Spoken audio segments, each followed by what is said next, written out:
मंच पर उपस्थित आर्य जगत के विख्यात विद्वान सम्माननीय आचार्य स्वदेश जी महाराज, अन्य सन्यासी वृंद, बड़े मधुर गायक प्रिय उदयवीर जी आर्य, उपस्थित धर्म प्रेमी आर्य बंधुओं, वंदनीय मातृशक्ति बालकों साथियों, ईश्वर की बड़ी महान कृपा है जिसकी कृपा के द्वारा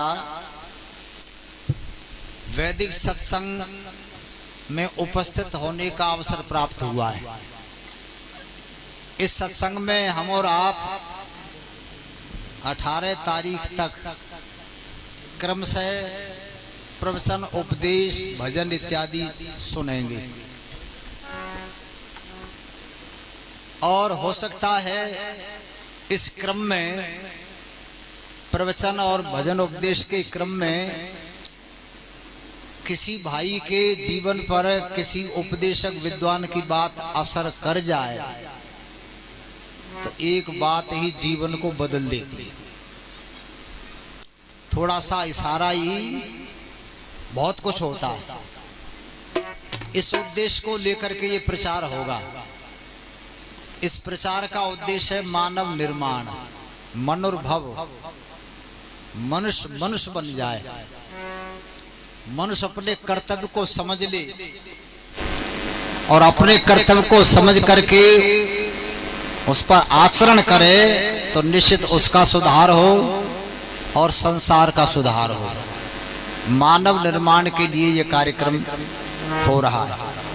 मैं थोड़ी देर तक कुछ विचार आपके सामने प्रस्तुत करूंगा, आप सुनेंगे, चिंतन करेंगे।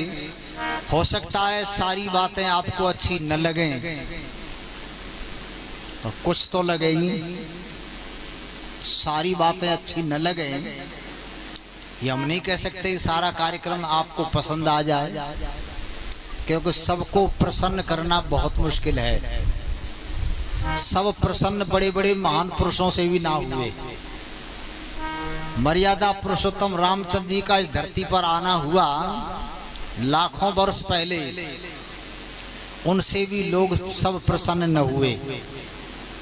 उनके भी उस समय विरोधी थे और बहुत बड़ा विरोध करने वाले थे, जिनको हम महान पुरुष कहते हैं, चाहे लोग ईश्वर कहते हैं, बड़ी श्रद्धा रखते हैं। उनके भी इतने विरोधी थे, किसी की तो गाय भैंस की चोरी होती होगी, उनकी तो घरवाली की चोरी कर ली। मामूली विरोध नहीं था, है जी। उनके पश्चात योगीराज कृष्णचंद्र का आना हुआ 5000 वर्ष पहले लगभग। योगीराज कृष्णचंद्र जी के नाम को लोग रटते हैं, जाप करते हैं, कीर्तन करते हैं, बड़ी श्रद्धा रखते हैं, परंतु उस समय उनसे भी लोग प्रसन्न ना हुए। एक आदमी ने तो गिन करके 100 गाली दी। आप जाप करते हो, कीर्तन करते हो, पर एक व्यक्ति ने तो उनको गिन करके 100 गाली दी। और तो भाइयों की लड़ाई को दूर करने के लिए, मेल कराने के लिए गए, संधि कराने के लिए, तो उनको ग्वाला कह करके फटकार दिया, अपमान भी किया। उनसे भी लोग प्रसन्न ना हुए सब। उनके बाद में एक महान पुरुष आया ऐसे रंग में, स्वामी शंकराचार्य। 32 वर्ष की उम्र तक रहा धरती पर, वेद का प्रचार किया।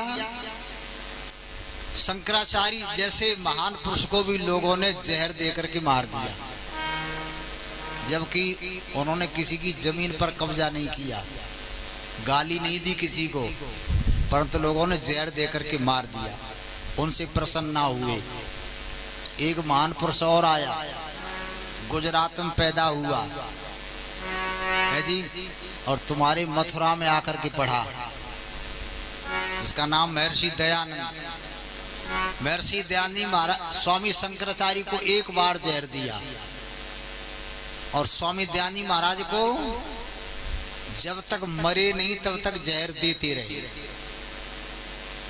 क्यों दे रहे हो भाई? का अकल की बात कहता, और हम हो गए बेअकल के। अच्छी ना लगे, इसलिए मारेंगे। लोग कहते 17 बार जहर दिया, गाली किसी को दी नहीं, किसी की जमीन पर कब्जा किया नहीं, घर छोड़ करके सच्चे शंकर को, ईश्वर को समझने के लिए निकला। मृत्यु क्या है, जन्म क्या है, ये सब समझने के लिए निकला और वेद का प्रचार किया। परंतु इस देश के लोगों ने उसको भी जहर दे करके मार दिया, उनसे भी प्रसन्न ना हुए। फिर सब लोग हमसे प्रसन्न हो जाएं, ये बिल्कुल असंभव है, बिल्कुल असंभव। तो आप कहेंगे फिर प्रचार क्यों करते हो, क्यों आए? इसलिए आए कि हो सकता है सब न सुधरे तो कोई एक सुधर जाए, है जी। किसी एक व्यक्ति का सुधार हो जाए, एक व्यक्ति का जीवन बदल जाए। तो क्या लिखा है ना, वीर अकेला पलट दिया करता है दुनिया पल में, और उसे देख भगदड़ मच जाती है दुश्मन के दल में। एक कवि ने लिखा था, ये मत कहो कि जग में कर सकता क्या अकेला, लाखों में वार करता है सूरमा अकेला। एक ही व्यक्ति यदि सुधर जाए तो बहुत कुछ सुधार कर सकता है। इस उद्देश्य को लेकर के बहनों और भाइयों, बंधुओं, ये वेद का प्रचार है।